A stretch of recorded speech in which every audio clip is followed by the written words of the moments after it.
to see a patient who is struggling to even take a breath before surgery to a few weeks after you've been able to help them, have them walk out of hospital, having them look at you in the eyes and thanking you.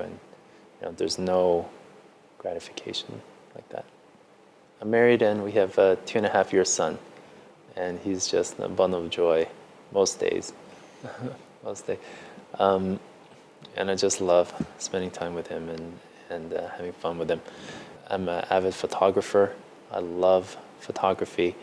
I love traveling and taking pictures around the world, and seeing things that, and experiencing all the beauty of nature and nature can bring. I was with one of the surgeons in Montreal, and we had seen a patient who was in his mid-60s. He had just retired, was looking forward to all this traveling and all that, and he had a heart attack. And so I remember talking to him and talking to his family, his wife, and they were just so disappointed at what has gone on in his life. And he had worked hard all his life, and this was going to be their dream. They had just bought a new vacation home in the Caribbean, but now he was worried that he would no longer be able to enjoy that lifestyle that he had worked hard his entire life for.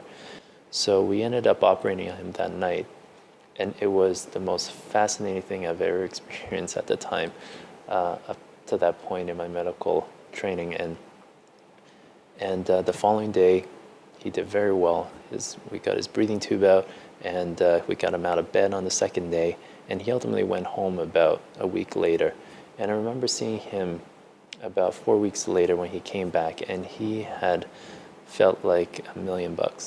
And they had made all these travel plans now, and he was going to be able to finally enjoy that life that he had always wanted. And to see that difference that a surgeon can make in the life of an individual was just so fascinating, and that's what really persuaded me to do cardiac surgery.